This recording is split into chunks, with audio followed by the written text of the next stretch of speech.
ID တစ်ခုတက်ပြပါမယ်အဲ့ဒါပြေ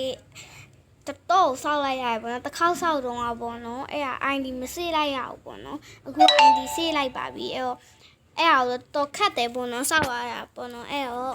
ဘယ်လိုဆောက်ခဲ့လဲဆိုတော့ကြာပါရဲ့အဲ့ဒါဆောက်ရတာတခုဆောက်ရတာမလွယ်ပါဘူး Okay အခုကတော့မီနူးတဲ့ဝင်မဲ့ကိုခေါ်မဲ့အောင်မှာဒီမှာပါ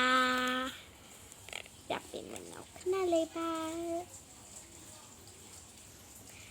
ဒီအိမ်ရှိမှာပဲပေါ့နော်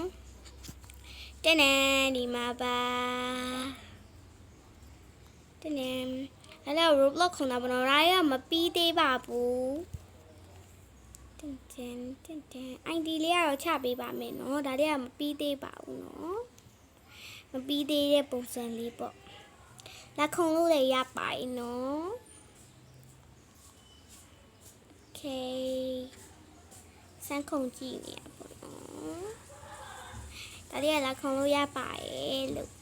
တိချာလေးစောက်ပေးထားရတာပေါ့နော်ဒါလေးစောက်ဖို့အချိန်ကိုတော်ပေးရရေပေါ့နော်ဒါရောချက်ပွိုင်းလေးပဲဖြစ်ပါတယ်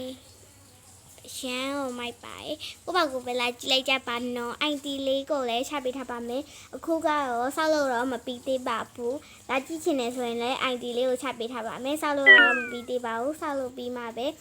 ID လေးကိုလည်းဆောက်လို့ပြီးတဲ့ ID နဲ့ဆောက်လို့မပြီးသေးတဲ့ ID ကိုလည်းတိကျလေးလုပ်ပေးထားပါမယ်နော်ဆောက်လို့ပြီးတဲ့ဗီဒီယိုကိုလည်းတင်ပေးပါမယ်အခုကတော့ဆောက်လို့မပြီးသေးဘူးပေါ့နော်ဟုတ်ကဲ့ပါဒါလေးကိုလာပြောတာဖြစ်ပါတယ် bye bye